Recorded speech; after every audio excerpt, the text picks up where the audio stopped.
जय हिंद दोस्तों। आज मैं आपसे एक सीधा सवाल पूछने आया हूँ। अगर इस देश में हर चीज़ की गिनती होती है तो गरीबों की, किसानों की, बेरोजगारों की, तो जातियों की गिनती से डर क्यों लगता है? क्या वजह है कि 1931 के बाद आज तक पूरी जनगणना नहीं हुई? नहीं हुई है तो किसके फायदे के लिए नहीं हुई? आज का वीडियो सिर्फ राजनीति नहीं है, आज का वीडियो है हिस्सेदारी की बात। क्योंकि जब तक गिनती नहीं होगी, जब बराबरी की बात अधूरी रहेगी। जरा सोचिए, हम कहते हैं कि भारत लोकतंत्र है। लोकतंत्र का मतलब क्या है? जनता की सरकार, जनता के द्वारा, जनता के लिए। लेकिन सवाल है कि हर जनता की गिनती हुई है? ओबीसी की आबादी कितनी है? एससी कितने हैं? एसटी कितने हैं? आज हम आज भी 1931 के आंकड़ों पर राजनीति कर रहे हैं। सोचिए, 95 साल पुराना डाटा। ये ऐसा है जैसे 2026 में बैठकर 1931 की जनसंख्या के हिसाब से स्कूल और नौकरी बांटी जाए। क्या ये न्याय है? कुछ लोग कहते हैं कि जाति जनगणना से समाज बढ़ जाएगा, लेकिन मैं पूछता हूँ, क्या समाज अभी भी जुड़ा है? क्या समाज अभी जुड़ा हुआ है? शादी किसमें होती है? टिकट किसे मिलता है? पंचायत से संसद तक समीकरण किस आधार पर बनते हैं? सच्चाई ये है कि जाति पहले से मौजूद है। जनगणना उसे बनाएगी नहीं, बस दिखा देगी। और असली डर यही है, दिख जाने का डर। अब बात करते हैं बहुजन की। अगर बहुजन समाज की आबादी 50% से ज्यादा है तो फिर हर क्षेत्र में प्रतिनिधित्व 50% क्यों नहीं? न्यायपालिका में कितना हिस्सा है? मीडिया में कितना है?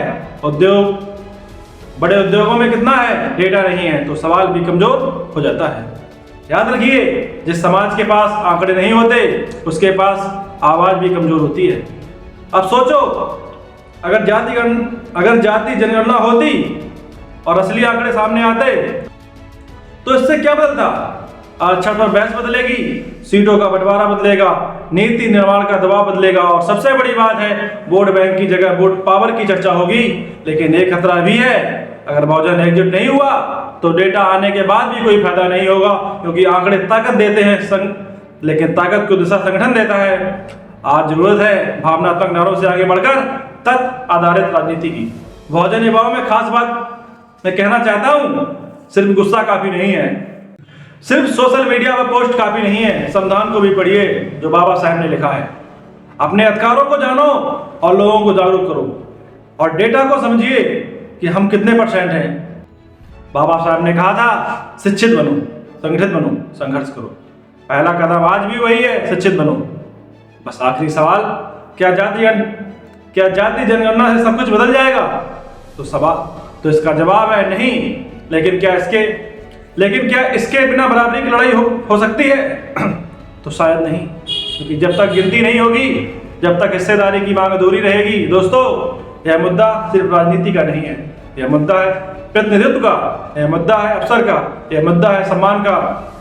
अगर आप मानते हैं कि लोकतंत्र में हर समाज की बराबर भागीदारी होनी चाहिए तो इस मुद्दे पर सोचिए, समझिए और चर्चा कीजिए, क्योंकि बदलाव बहस से शुरू होता है और जागरूकता से आगे बढ़ता है। गिनती होगी तो हक की बात होगी।